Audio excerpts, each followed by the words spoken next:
right, Derek Welsh joins us once again from Revive Therapeutics. And Derek, I want to get right into it right now. Revive continues to be a leader in research when it comes to both infectious disease and psychedelics. So what are the most important factors right now that both consumers and investors need to understand when it comes to the research that you're accomplishing every single day? The research, it's important because it's the foundation of what your business is. And with Revive Therapeutics, we came to market and we said, we're going to start researching our breath strip. And we found a really great institution that we've had a great working relationship with in the past. And it's really important for us to showcase, the importance and the merits of having the University of Wisconsin. These guys are a great group of people. We have weekly meetings with them and we know what they're doing. And we're looking forward to being able to publish their results, especially on the initial studies of our breath strip. So walk me through here, like the partnerships with the University of Wisconsin-Madison. Why that university, and how does it make you an industry leader in research based off of that partnership? We've had a great working relationship in the past with the University of Wisconsin-Madison. We've worked with them on a number of CBD projects, and now we're working with them on a psilocybin project. When we look at the university and we look at other research being done in the space right now, people aren't going to question the credibility of the University of Wisconsin.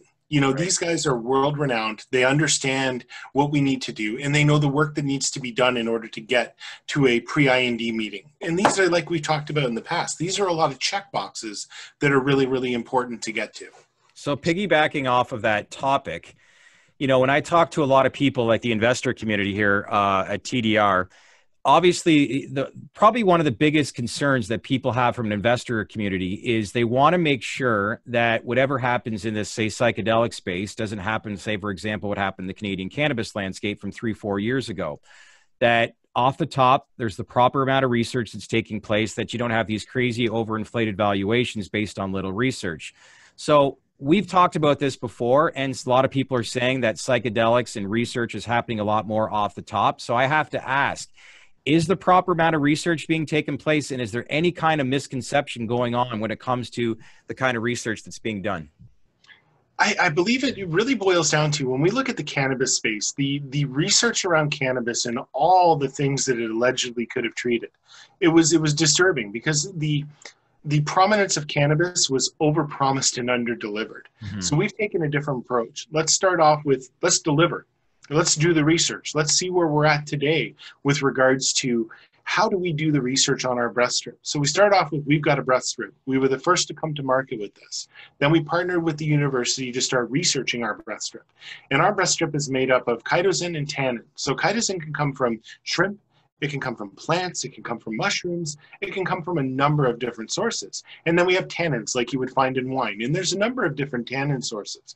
And we've worked diligently over the last couple of months to really put together the right combination of those two to make a great breath strip. Now we're at a stage where we've got a prototype.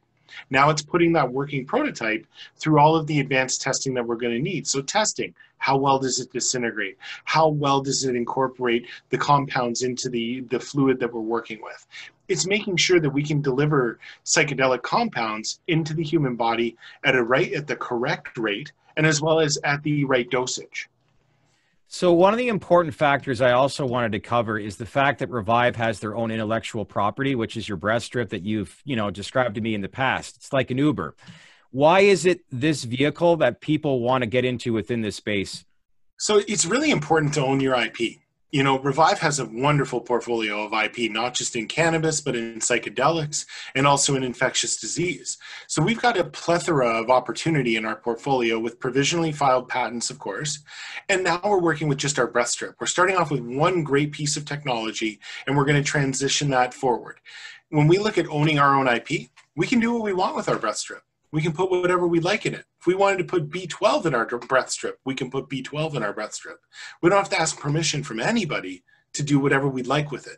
And this is the great part, is that there's so many compounds in this space right now that we're really working and looking forward to partnering with other companies in this space on other molecules, because we're working on psilocybin. That's our flagship psychedelic compound at this stage. It's a great compound. There's no denying it. There's lots of people in the space doing work around psilocybin. We'd like to find partners for DMT, LSD, MDMA, things like that, where we can start partnering with people on the research, because our cytosine breath strip that we've got, we've worked on this stuff for a long time and we know it's going to work, but it's just getting it, finding the right partners to work with. A research leader, Revive Therapeutics, Derek Welsh, I appreciate your time. Keep in touch.